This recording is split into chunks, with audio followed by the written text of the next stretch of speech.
Eu sou a Júlia. E eu sou o Pedro. E essa é a Marolinha. Sejam bem-vindos à nossa obra. Esse é o nosso primeiro vídeo no YouTube e aqui a gente vai contar a nossa história de um jeito mais pessoal. Mas se eu fosse você, eu sentava no sofá, me aconchegava porque nada foi assim tão simples como parece. Acho que a pergunta que mais fazem pra gente é como a gente decidiu morar na praia. E cada um tem uma história pessoal disso, porque a nossa decisão de morar na praia, ela veio antes do nosso namoro. Eu surfava já também, o Pedro também. A gente era só amigo nessa época, mas a gente nem convivia muito. A gente se conhece desde os 15 anos, isso é um fato interessante, né? Eu tinha mais ou menos uns 18 anos quando eu percebi que a rotina mesmo de São Paulo não me agradava tanto. Tava numa época bem em alta de largar tudo e viajar o mundo, né? Eu trabalhava numa agência de publicidade e comecei a perceber que eu não me via naquela vida no futuro.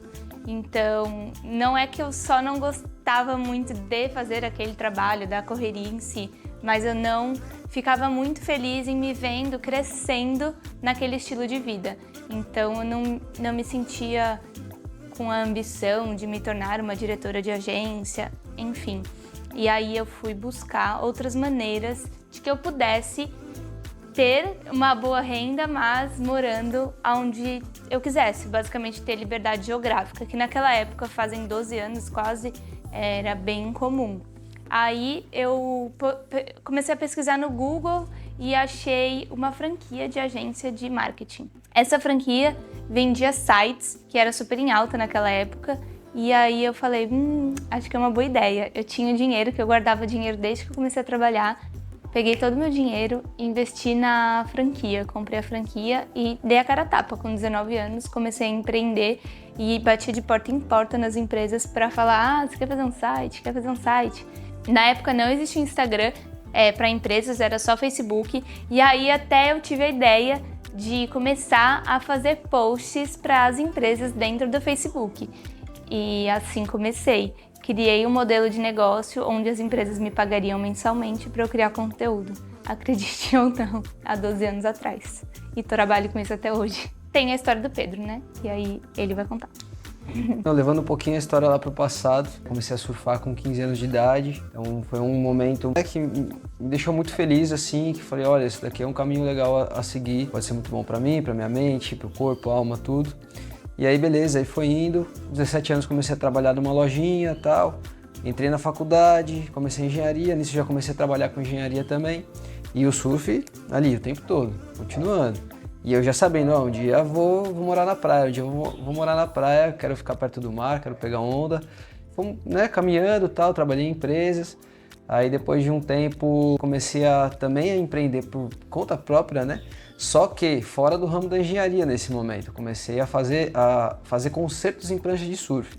Depois as coisas evoluíram para a fabricação de prancha de surf. E ainda assim, ao mesmo tempo, consegui levar um pouco da engenharia junto comigo paralelamente.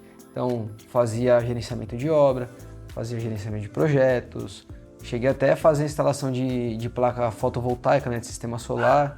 Aí as coisas foram acontecendo, tudo, cada vez mais em contato com a praia, com o mar. E aí nisso, né, eu e a Júlia, já de muito tempo, como ela falou, a gente já se conhecia, como amigos, tudo, né, tinha amigos em comum, tudo mais. Aí chegou um momento da vida, né, eu com 24 anos, ela com 23, a gente resolveu, né, se encontrar, a vida cruzou, né, o nosso caminho.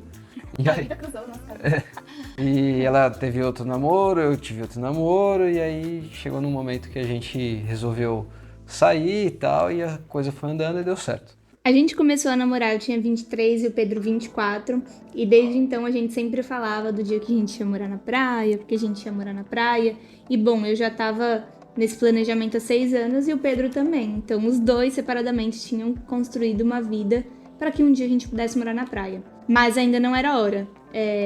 E aí o Pedro tinha um espaço da família dele que estava bem abandonado e o Pedro tinha acabado de dar uma arrumada nesse espaço para ele poder fazer a prancha de surf. Eu tinha uma salinha, era um lugar bem diferente, é um lugar na verdade bem diferente.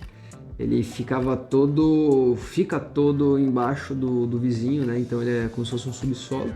E ali tinha alguns compartimentos, né? Alguns ambientes separados assim. E aí então um deles eu comecei utilizando para fazer a fabricação de pranchas, né? E aí tinha um outro ambiente logo ao lado que eu usava para colocar uma rede de balanço, né? Para um suporte para quando precisasse almoçar e essas coisas do tipo. Uma base bem simples assim. Até que quando, né, a Júlia também trabalhava na casa dela nesse momento. E eu precisava muito de um escritório, porque eu não estava aguentando mais trabalhar da minha casa. E falei pro Pedro, e se a gente usasse essa sala que você deixa a rede e tal, eu reformasse e a gente usasse para ser um escritório? E aí foi que a gente uniu essa ideia. Eu falei, bom, beleza, eu consigo ter minha sala de shape ali, consigo fabricar minhas pranchas e quando precisar do escritório também para trabalhar com a parte de engenharia, eu consigo ter esse suporte. A Júlia também vai estar lá trabalhando com as coisas dela e isso tudo num lugar só. E a gente resolveu botar a mão na massa. Nossa, aquele lugar ali foi Nossa, foi uma transformação. Foi uma transformação. A gente mudou, era um lugar que tinha planta nascendo de rachadura do chão, tinha uns insetos mortos assim, poeira, tralha jogada. E foi esse lugar que a gente começou a pesquisar muito sobre como ser criativo para reformar um espaço, porque a gente tinha nada de dinheiro, né, na época, e queria investir naquele espaço, mas assim, tinham coisas, por exemplo, o chão, ele era todo irregular, então para colocar um piso normal teria que refazer o contrapiso, aí a gente colocou grama sintética, o encanamento era para fora. Porque como ele era embaixo, ele era subsolo, ele era debaixo do vizinho, então toda a parte do hidrossanitário do vizinho era, né, visível ali naquela sala. Então a gente falou, puxa, se a gente colocar um forro aqui, vai rebaixar o pé direito, né? Vai rebaixar a altura, a gente não consegue nem ficar de pé, porque já era baixo, sem o forro, né? Colocando o forro não ia dar pra ficar de pé. A gente falou, quer saber então? Vamos fazer o seguinte, vamos pegar um spray. E naquela época, né, já tava esse negócio meio industrial, tudo, essa ideia meio de deixar toda tubulação de elétrica aparente, todas essas coisas assim. A gente falou, quer saber? Vamos fazer a mesma coisa, mas com tubo de sanitário, né? De esgoto. Aí pegamos um spray, pintamos tudo assim, deixamos bem aparente, pintamos da cor prata. Então o chão era verde de grama sintética dentro do escritório, tubulação prata. Mas era legal. Era legal. E a gente fez uma decoraçãozinha, e tinha né? todas as mesas sob medida que meu pai e minha tia tem uma marcenaria, aí ela deu as madeiras e meu pai fez toda a serralheria nas mesas para elas ficarem encaixando. Então elas eram desmontáveis. Era muito legal porque a gente podia mesas para trabalhar. E a gente tinha essas mesas para trabalhar, né? Ou podia transformar o espaço em um lugar para evento, ou podia até receber nossos amigos. Era um ambiente bem transformável que a gente criou. A gente colocou um espaço de café, aí a gente não tinha dinheiro para colocar ladrilho, a gente comprou os adesivos e ficou bem bacana. A gente encheu a escada de tampinha de cerveja, de né? Heineken.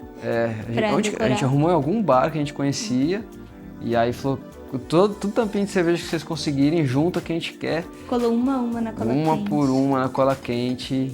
Minha irmã comprou uns adesivos pro banheiro, que aí pro ladrilho a gente pintou de branco as paredes e colocou esses adesivos que tinham várias frases legais.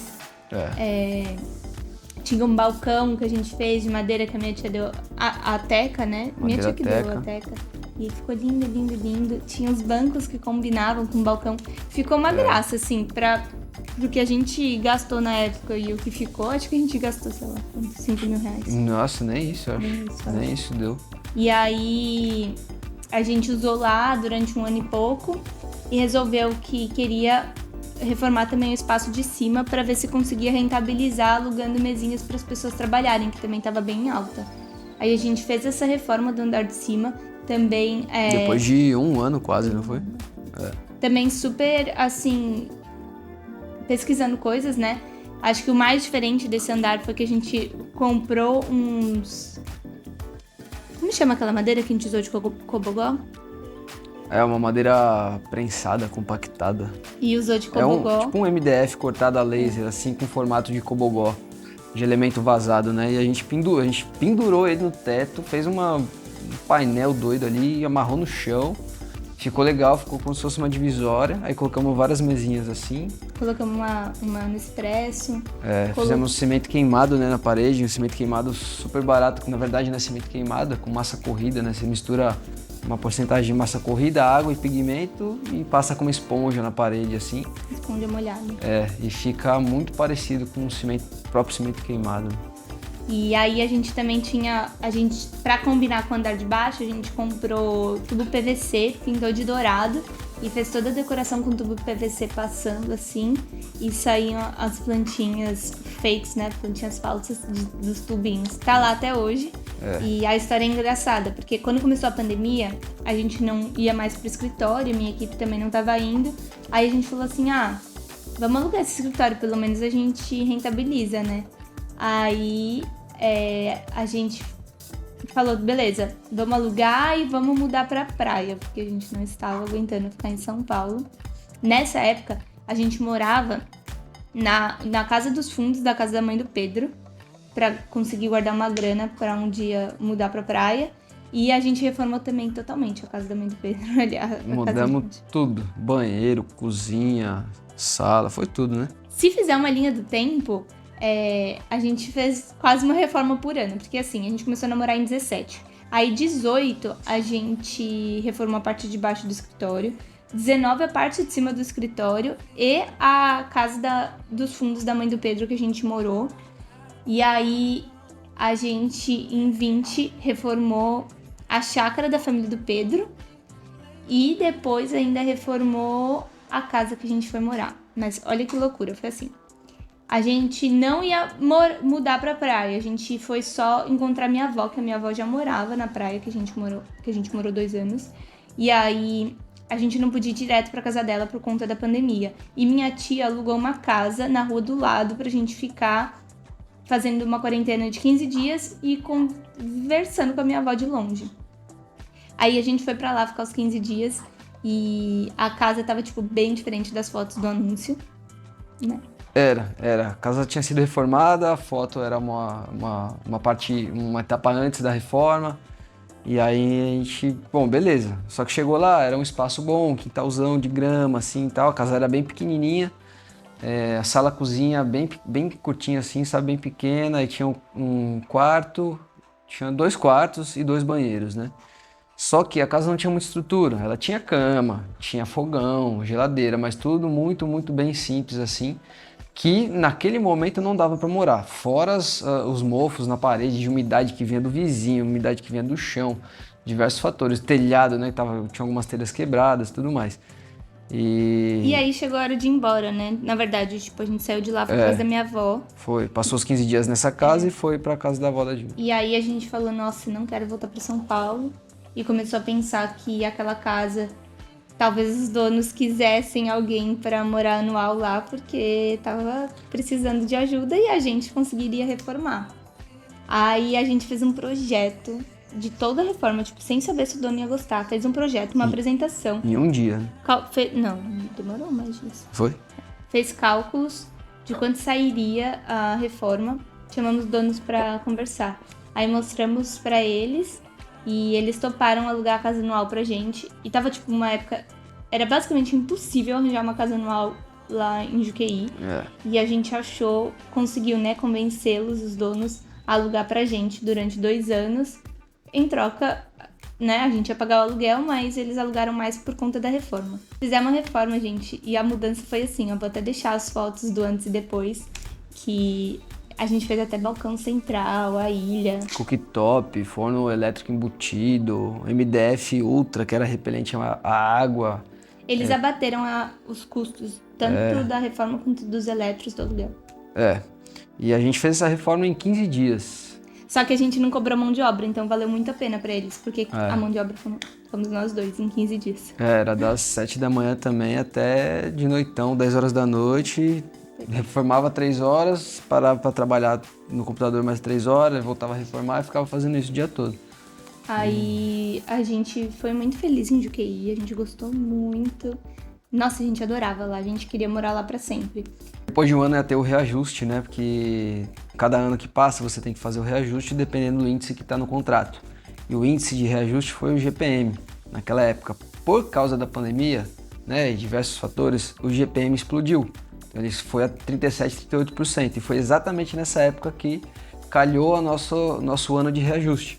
Então, a gente pagava um tanto, reajustou 38% a mais, a gente pagou um belo de um outro tanto a mais, né? E aí a gente ficou bem desiludido e falou, vamos achar uma cidade que caiba no nosso bolso, porque aqui a gente não consegue comprar nada, o aluguel é super caro.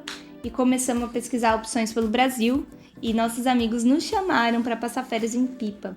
E a gente veio e ficou 10 dias em Pipa e não nos apaixonamos de cara pela cidade. Não foi assim um amor repentino. A gente gostava muito de UQI, a gente tava bem... Sim, tinha muitos amigos, todo mundo pegava onda lá, pega a onda lá, então a rua era bem unida, assim, bem cheia. Cada um entrava um na casa do outro, assim, nem batia na porta, simplesmente pegava e entrava. Era tipo morar no Friends, no seriado. Era bem massa, assim, foi uma época bem legal da vida, só que era aquela coisa, né, a gente meio que, a gente tá querendo dar um passo a mais, e ali questão de investimento era algo um pouquinho mais restrito, questão de trabalho para mim também estava um pouquinho mais restrito, e a gente começou a tentar expandir um pouquinho os ares, né, foi que... Aí a gente acabou olhando bastante aqui em Pipa, passou férias, tá? Olhou as oportunidades, viu que aqui teriam opções que a gente conseguiria, né? Olhar pelo menos. E aí voltamos para São Paulo e ficamos pesquisando durante um ano. Pesquisamos muito. Mas a história de como a gente encontrou o lote é longa e vai ficar para outro vídeo.